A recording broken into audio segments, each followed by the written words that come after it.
Betting యాప్‌ల మీదన నిషేధం ప్రకటించడం, బెట్టింగ్ అనేదే నిషేధం అని చెప్పినటువంటి ప్రకటన. ఈ నేపథ్యంలో వాస్తవంగా ఈ టీమిండియాకి సంబంధించి ఇదివరకు ఉన్నటువంటి డ్రీమ్ 11 అనేటటువంటి బెట్టింగ్ యాప్ స్పాన్సర్‌షిప్ నుంచి తప్పుకుంది. తమ వ్యాపారం లేకపోతే తాము ఎట్టా చేస్తామని. అయితే వాళ్ళతో పోల్చుకుంటే మన పరిస్థితి ఏంటి? ఇప్పటిదాకా డ్రీమ్ 11 కంపెనీ ₹358,00,00,000 బీసీసీఐకి చెల్లించేది. దాంతో వాళ్ళ ఈ క్రికెటర్ల చొక్కాల మీద కూడా ఆ డ్రీమ్ 11దే ఇవి ఉండేది. ఇప్పుడు అదంతా తీసేస్తే వాళ్ళకి స్పాన్సర్‌కి ఇక డబ్బులు రావు అని అందరూ అనుకున్నారు. కానీ 200 కోట్లు ఎక్కువ కోట్ చేసింది అపోలో టైర్స్. 579 కోట్లు. ఏది డ్రీమ్ 11 వాళ్ళు 358 కోట్లు అయితే అపోలో టైర్స్ 579 కోట్లు బిడ్ వేసింది. అట్లాగే బీసీసీఐ కూడా ఈసారి బిడ్డింగ్ రేట్ చాలా పెంచేసింది.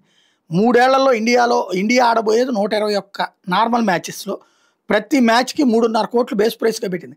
అట్లాగే ఈ 3 ఏళ్లలో ఇండియా ఆడబోయే 21 వరల్డ్ కప్ మ్యాచెస్‌లో ప్రతి మ్యాచ్‌కి 1.5 కోట్లు బేస్ ప్రైస్‌గా పెట్టింది. అంటే 455 కోట్లు బేస్ ప్రైస్ మీద బిడ్స్ పిలిస్తే కాన్మా అనే సంస్థ 544 కోట్లకి, అట్లాగే జేకే సిమెంట్స్ 477 కోట్లు, అపోలో టైర్స్ 579 కోట్లకి బిడ్ వేసినాయి. అంటే 579 కోట్లు హైయెస్ట్. కాబట్టి ఇప్పుడు అపోలో టైర్స్కి ఈ అవకాశం వచ్చింది. తద్వారా ఇక పైన క్రికెటర్ల చొక్కాల మీద అపోలో టైర్స్ బొమ్మలు కనబడతాయి మనకి.